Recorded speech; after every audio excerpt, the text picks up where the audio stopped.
Le transport de migrants, leur hébergement, leur accueil a été pour longtemps une activité économique d'une partie de la population de la région d'Agadez. C'était une activité économique assez rentable, n'est-ce pas? Avec le sommet de la Valette, avec le plan d'action qui en est ressorti, avec les engagements effectivement du gouvernement du Niger, cette activité a été criminalisée. La loi a entraîné un manque à gagner énorme, sans qu'il y ait justement des solutions visibles. Il y a eu des promesses de la part de l'Union européenne, enfin de l'État du Niger avec l'Union européenne, à travers les fonds fiduciaires d'urgence. La haute autorité à la consolidation de la paix a bénéficié d'un petit financement qui a permis, à travers le programme PAIRA, n'est-ce pas, de faire un plan de reconversion au rabais par défaut, et ce plan de reconversion qui ne s'est intéressé qu'à 4% de la cible. Oui. C'est 7000 personnes. Sur les 7000 personnes, 4% seulement ont été servis avec des micro-projets qui ne sont que la perpétuation de la pauvreté. Les fonds de l'Union européenne, d'abord, ils ne viennent même pas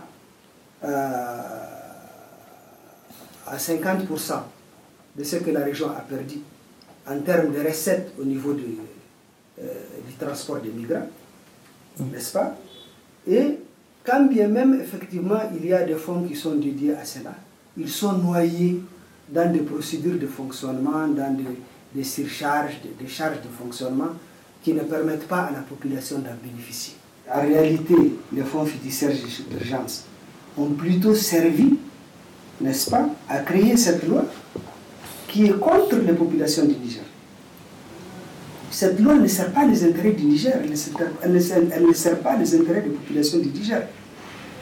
Il faut se le dire, c'est clair. Elle sert les intérêts de l'Europe.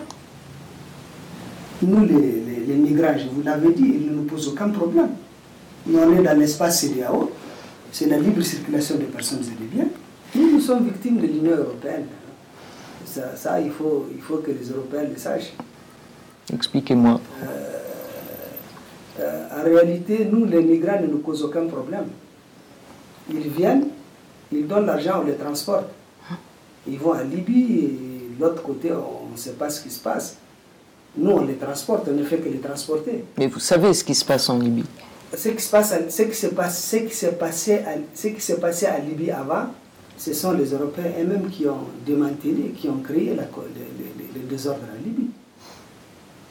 Donc, il faut pas avoir peur de dire la vérité, n'est-ce pas?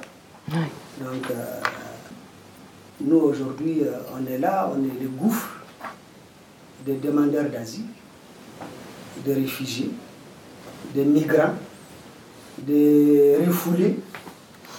C'est le gouffre, c'est Agadez. Toute cette population nous met dans une situation où on est incapable de faire face à nos priorités qui sont nos populations locales.